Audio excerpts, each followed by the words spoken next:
Hello, everybody, and welcome to the Adult Chair on rashpixel.fm. I'm Pete Wright, and I'm celebrating with the birthday girl. It's Michelle Chalfant. Recording on my birthday. What is that all about? This is how much I love not only the Adult Chair, but everyone that listens. How about that? That's this is so a big fantastic. birthday of mine today. Is it? Do you want to share why it's a big birthday? It's a really big number. It's not that big. Come on. I'm in denial over the number. Let's just say it's the new 30. Whatever number it is, it's the new 30, all right? That's true. That's very, very true. Michelle, these are the years of ascension, right? You spend all your life studying and learning, and now you are giving back by teaching. And that is what you celebrate this year, because you are a fantastic teacher. Aw, well, thank you. That's a gift hearing that from you. So thank you. I do. This is my favorite thing. Yes. Well, I deeply appreciate working and learning with you every year, birthday or non, but this is a great time to share that because it is a real gift in my life to be able to do this with you. So happy birthday and thank you. Oh, well, thank you. That's so sweet. Thank you. Well, you're very welcome. So what would you like to share with the good people today? What do I want to share? What are we talking about? Oh, what are we talking about? It's kind of a downer. Why is it a downer? I read the title. It's like so. This is what shows up in the show notes: take responsibility and end the victim mentality. And it feels like Movie Guy needs to be doing that this week on the Adult Chair. It's true. And I love talking about this because let me tell you what, we get our buttons pushed by Thanksgiving and family and holiday time and all of that. But it's year round. It's a year round victim thing, right? That's right. Happens. However, I find that people really fall into this big time around the holidays. We fall into that victim. This is the season. We are gearing right up for the big holiday season. And so that's what we are going to talk about today. Before we dig into the details, though, you know the drill, everybody. Head over to theadultchair.com to learn more about this show and subscribe for free by signing up to our mailing list. And, you can find us anywhere podcasts are served with a quick search for the Adult Chair. But Michelle has a birthday request. I do. Would you like to request your birthday present from the people? The one thing that I love from all of you that are listening to my show, and if you really love the show, only if you love the show, I would love. Don't do this if you don't love the show. Yes, please. If you really love the show and love what you listen to, what I would love for my birthday gift from all of you, the one thing you can do is please go to iTunes and give us, I should say, a 5-star review with a little review so other people can find us. That would be what I would love after 3 years of doing the show and this big giant birthday I'm having today. That's the one thing I would love from you guys. So thank you. Thank you ahead of time. That is great. And, I should add just a little technical background. One of the things that actually matters is not just how many reviews a show has when iTunes is deciding whether or not to serve up our show in search results, but it's how many come in over a short period of time. And so that's why a birthday request is such a great chance to do this all at once, because it'll give us a nice little boost in iTunes when people search for the topics that we talk about.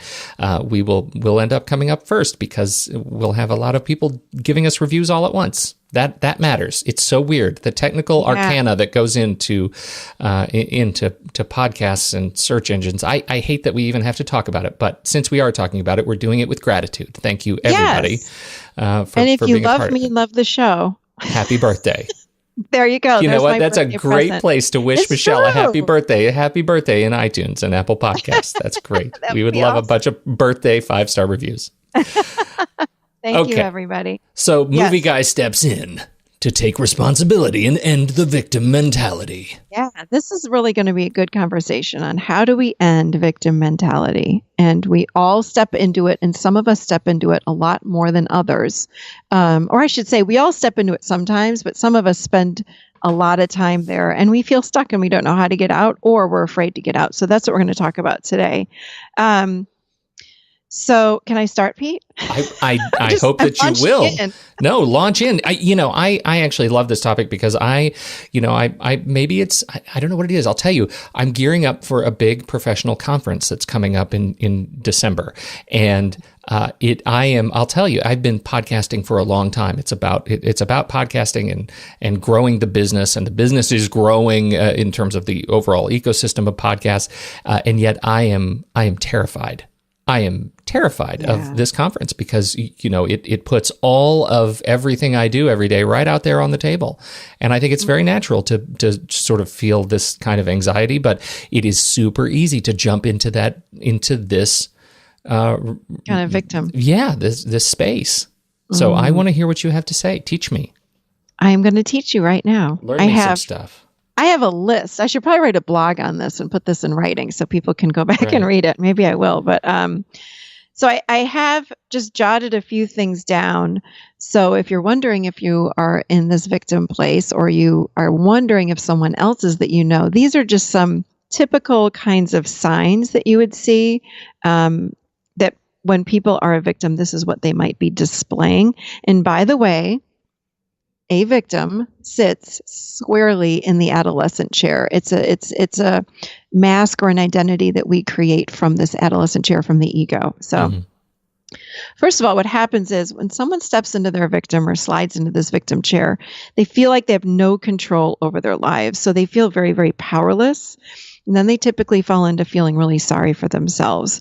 And what they would say is something like, this isn't my fault, or it wasn't my fault that I lost my job, or that so-and-so broke up with me, or that I, et cetera, et cetera. But the typical dialogue, internal and external, and telling other people would be, it's not my fault, or so-and-so did that to me. Can you believe it? There I am in the victim seat when I say that. Or it's that feeling of like, poor me, Eeyore, like in Winnie the Pooh.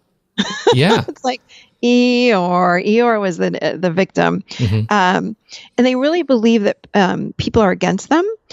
And sometimes it's sad to me, not that I'm judging anyone when I say that, but it's sad because I'll listen even people in my own family when they feel like they're stuck with no options. And I get that way too, for God's sake. I mean, we all fall into this place of feeling like, oh my God, I'm so stuck. I don't know what to do. I have no options. And then when someone offers an option, sometimes we'll say, well, that's not going to work. No, that's not going to work either. Nope, that's not going to work either. And it's like, there's power in being stuck. And we'll get to that in a minute. But we do feel stuck with no options. We don't take action. And then we fall into the self-pity place, and we lack resilience, and we feel really passive. Oftentimes, too, victims, when we're in that victim place, we get really angry. And again, it feels like someone or something has done them wrong, outside of themselves. And this is what, when we started the show, you were saying, to take responsibility and end victim mentality. It's a big one when we don't take responsibility for the actions in our lives, and we blame others for what's going on in our life. If I blame you for my life, I'm in my victim. And interestingly enough, successful people are rarely, if ever, victims. Like, they may step into that victim a tiny bit, but then they're out of it. It's just not in their way of thinking. So what happens is, it's interesting. The victim, they gain a lot actually from staying stuck. And it's just a strategy from the adolescent chair. Like, it's a way to keep us there. And again, remember, when we're in that adolescent chair, we're doing everything we can to keep ourselves safe and out of judgment. So we actually, when we're sitting in that victim chair, we get a lot of attention. Now, it's negative attention because people are trying to help us, and we're putting out negative energy. So, I'm putting out, my life's so bad. Nobody's giving me enough reviews on iTunes. Yeah, so it's like, and then you say, oh, it's okay. So it's like, when I'm saying that, I'm in my victim. So, right, because it doesn't have to be, and I think that's the misnomer, right? People assume that they're only in the victim if somebody else is somehow victimizing them, right? And that's not true. You can put yourself in, you can put yourself in the role of the victim based on, oh my gosh, the sun is so bright. Yes, right? Exactly. I'm getting a sunburn. How we are seeing ourselves. Yes. It's that poor me, Eeyore kind of attitude.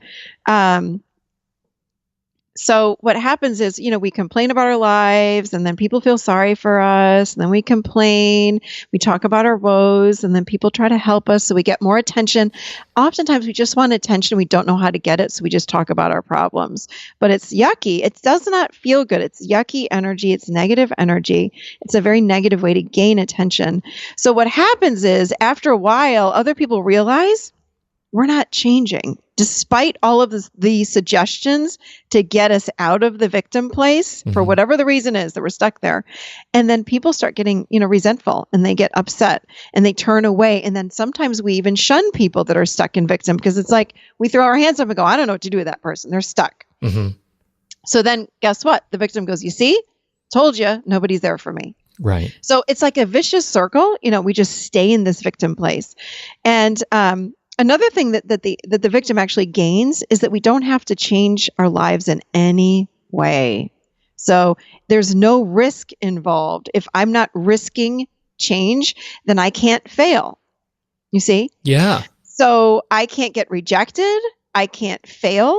And when I'm in the victim, I believe that staying stuck is better than failure.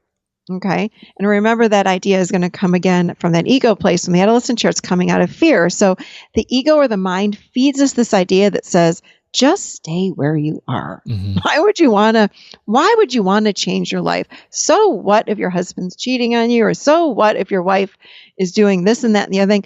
Just stay where you are. Why do you want to change? That's what our internal dialogue says. It's because if you stand up for yourself, your whole life may change. So just stay where you are. But it keeps us stuck. And then we complain, we stay in this victim.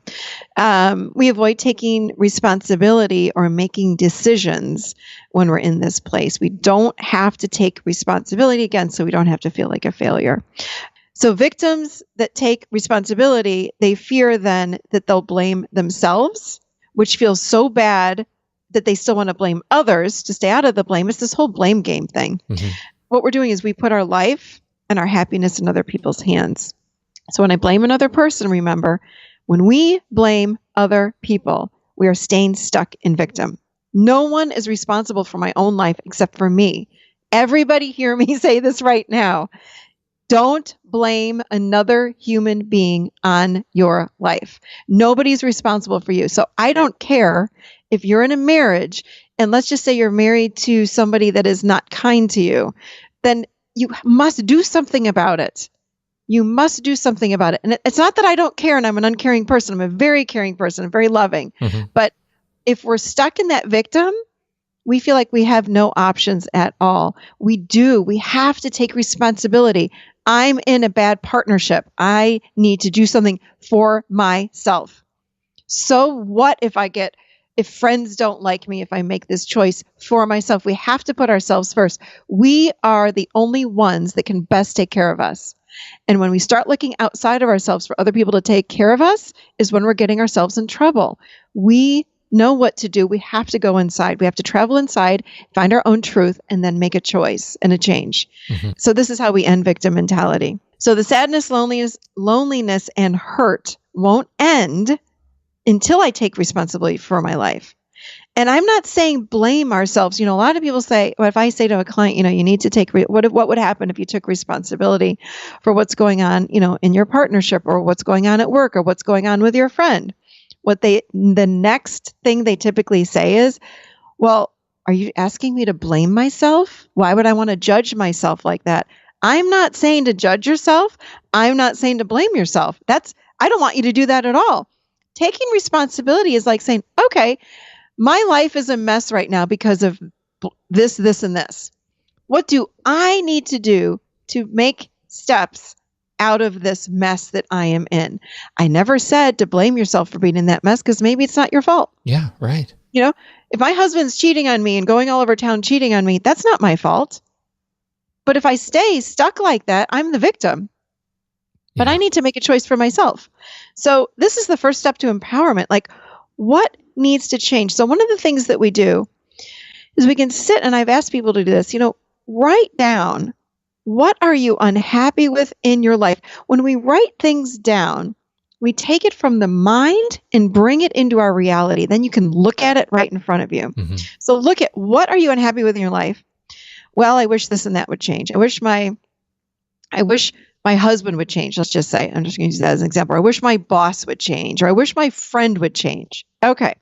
So what do I need to do in order to change my life and not change that other person? We can't change anybody else. We can only change ourselves. So I need to change something about myself, or change the situation so that I'm not feeling so bad inside. It's my job. Can't change my friend, can't change my husband, can't change my boss. What do I need to do? Maybe it means I need to quit. Maybe it means I need to have a talk with my boss. Maybe it means I need to go into marriage counseling. Maybe it means I need to sit down and have a hoedown with my friend and say, you know what, you really hurt me every time you say this. Can we talk about it? Mm-hmm. So maybe it's a setting a boundary, but we need to come up with ideas on how I can change my life. This is the first step to empowerment, which is, by the way, the other end of the spectrum from being a victim. Does that all make sense? Yeah, absolutely. Absolutely. Okay. It's remembering who is driving the car. Exactly. And when we feel like we're in the passenger seat, and the person that's hurting us, or this other person, or this family of mine mm-hmm. is so bad, and I'm in this passenger seat and I have no control. Yes, you do. If you're alive and breathing, you have choices. You can walk away. You can get a new job. You can go make money somewhere else. You can, we always have choices. When the ego comes in and says, no, I don't have any choices. I have to stay put. No, you don't. It's hard to do that. That's a muscle, right? Because it is, yes. we are naturally inclined to come up with the barriers, the roadblocks, the reasons we can't change. Right. Exactly. Well, we are, when someone else offers us that idea, like, well, what if you do this? Yeah. When we're in victim, we're so afraid. We mm-hmm. don't want to move. Mm-hmm. We're so stuck. Remember, we're sitting in fear, and moving means I might get judged. I might get blamed. I might blame myself. So it's easier just to stay here in this victim place. Yeah. But when I take responsibility, everything changes. Every single thing changes. When I own my life and own my reality, that's empowerment. That's so incredibly powerful. It changes us on the inside. Yeah. Huge. So, and again, it's like, so when I was saying this to you earlier, like, so when people offer me ideas when I'm in the victim, of course we say no. That's not going to work. Nope, that won't work either. And the best thing we can do, which we've done many podcasts on this, but it's on that reflective listening. Mm-hmm. So if I'm with someone that's in victim, let's just say, I'll say to them, and if they say to me something like, well, my life is never going to change. I'm just in this place and I'm not going to be able to ever move. My whomever, fill in the blank, mm-hmm. my friend, my mother, my father, my spouse, my partner, my whomever, my brother will always be like this. Mm-hmm. A reflective listener would say something like, oh, so you're always going to be like that. And what happens is, when we do reflective listening with a victim, when with someone that is in this victim, because I don't mm-hmm. think we're eternally in the victim, when we do reflective listening, it helps the other person that is sitting in victim go deeper within themselves to find a new truth. So they're stuck in victim mentality, or a victim truth, we can call it. When they go deeper, they find another option for their lives within themselves, mm-hmm. which is the most powerful thing that we can do. Because when you tell me what to do, I'm going to bat that away. I don't want to do that. Are you kidding me? Someone may judge me. Of course. So we want to do a lot of reflective listening. It's how we appropriately and in a healthy way connect with other people. So the more that we reflect, the deeper the other person goes. Another thing we can do, how to end victim mentality, mm-hmm. is, again, what we talked about last week, Pete, was the gratitude journal. Helps you stay gratitude. Yeah, helps you stay present in the good stuff. Exactly. It's like, when my life is filled with a whole bunch of crap, what can I see that's good? Mm-hmm. And again, when I'm in victim, if a friend says this to me, like, well, what's good in your life? I'll be like, absolutely nothing. Yeah, which causes you to vibrate more slowly, right? Exactly. If we go back to the language of last week.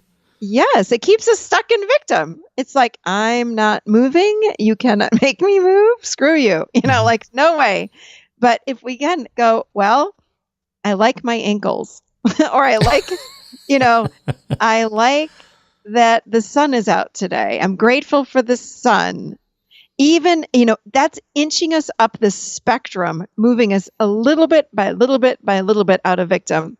And the more things we can find that we're grateful for, the more we slide, if you think about a yardstick, from the victim end of the yardstick all the way to the end of gratitude, which is a totally different vibration, energetically speaking, inside of us and emotionally speaking, then we start to see the world in a new way. It happens naturally. I can do it all by myself. If I just become grateful for a few things here and there.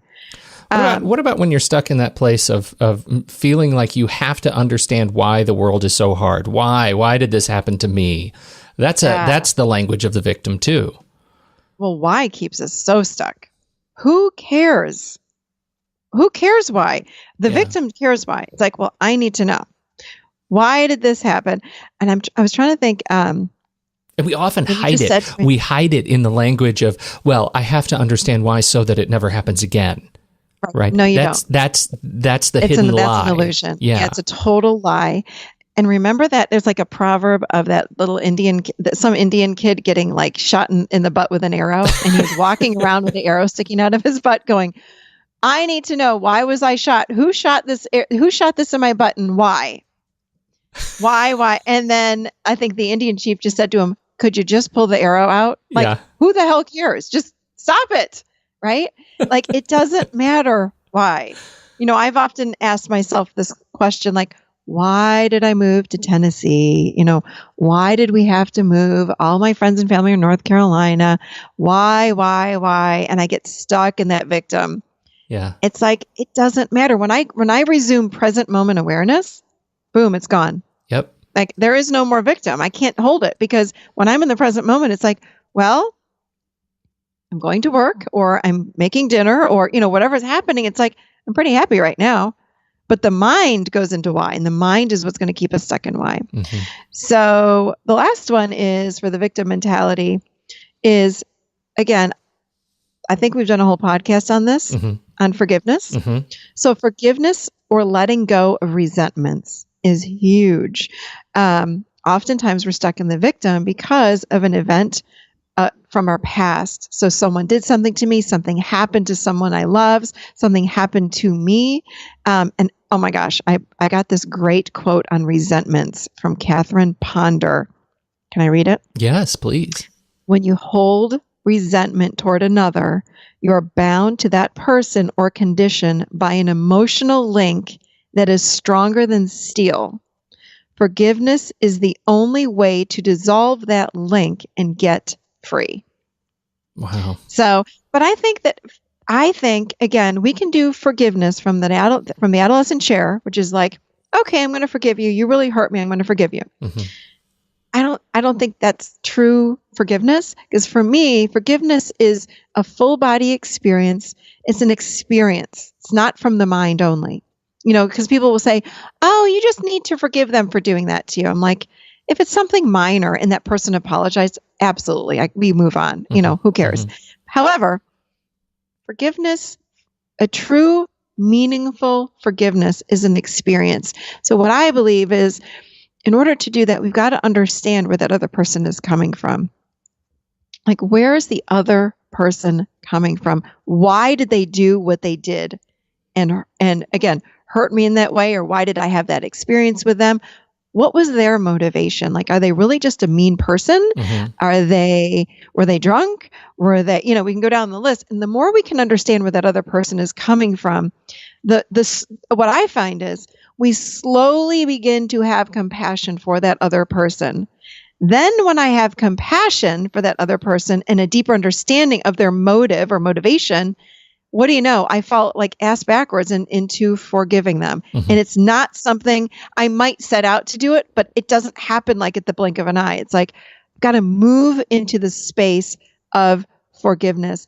And that can only happen when I really understand what's going on with them. And it's this internal experience that I have. Like, I really want to do this for myself so I can release them and let them go. Well, the only way, in my opinion, I mean, one of the ways to do that is to help understand why they did what they did and or excuse me, not why, but like what was going on in their life, even in their childhood, to make them do what they did today. To sort of figuring out where their victim is intersecting with your victim. Yeah. Right? Exactly. Yeah. Clearly that's where they are too. Yeah. Because we know, and people say all the time, when I was finally able to forgive so-and-so, God, was it such a beautiful release for me? And it is. Huge, yeah. It is. Yeah. It's like a weight is lifted off. Again, I'm not carrying resentment anymore. Yeah. When I can forgive you, there's nothing to be angry at. It takes a lot of energy to be angry. It takes a lot of energy for resentment. It's like, again, drowning us under the water. It's like, no, how can I let that go for me, not for you, for me, so I can move on with my life, step out of victim, and be free. Yeah. Well, that is I think some great words to end the conversation today. That is fantastic, and I hope that this message on Michelle's birthday is hitting you all in just the right place. It takes a lot to take responsibility and get in the driver's seat, but my goodness, the benefit is huge. This is great conversation. Thank you so much, Michelle, and happy birthday again. Thank you. Thank you so much. Thank you, everybody, for downloading and listening to this show. We sure appreciate your time and attention. On behalf of Michelle Chalfant, I'm Pete Wright, and we'll catch you right here next week, seated firmly in the adult chair.